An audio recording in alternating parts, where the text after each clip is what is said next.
Hello there, my brainwashed zealots. This is Josh with the Heritage coming at you today. Hi.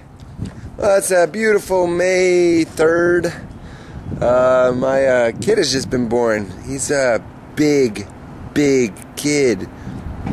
He had a circumference of 15.5 on his head. He was like 22 inches long and weighed in at a huge 11.8 pounds.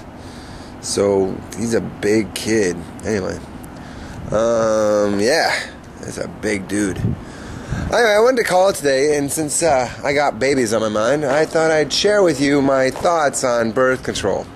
Now, y'all know that I'm kind of anti-birth control, and that there's a lot of things concerning birth control that I really abhor. But there's something I would like to discuss with you. I actually found a form of birth control that is actually relevant according to Scripture. And I was a little amazed at this, and it kind of took me by surprise, but I'm like, okay, alright, let's do this. So you all know that Onan, he basically said, I'm not going to impregnate this woman, I'm just going to spill my seed on the ground. Basically did coitus interruptus and dropped his seed, and then he dropped dead. So that's not something that's kind of frowned down upon. So let's not do that. So impregnation is good. But there is a form of birth control that is allowed, seeing as though it says go forth and multiply, and to avoid pregnancy is bad.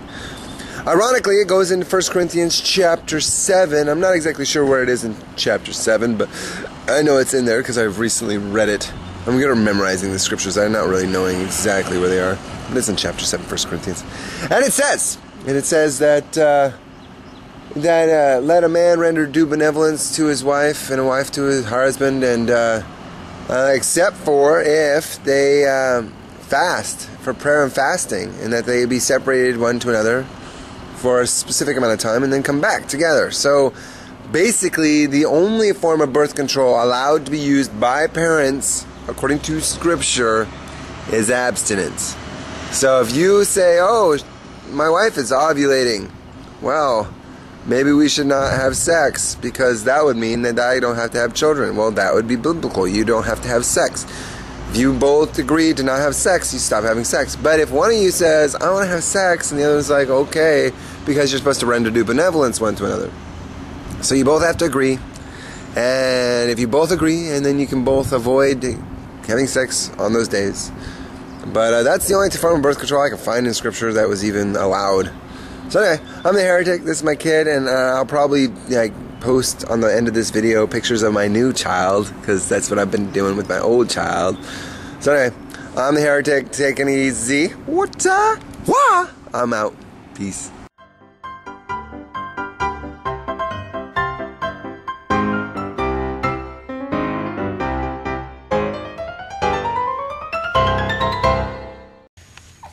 Is that your baby brother? Is it fun to hold him? Yeah. Don't cough on him. Is it gonna be noisy?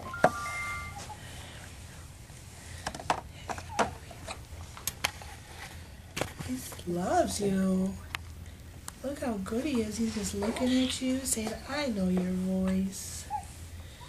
He says, I know your voice, big sister Virgil.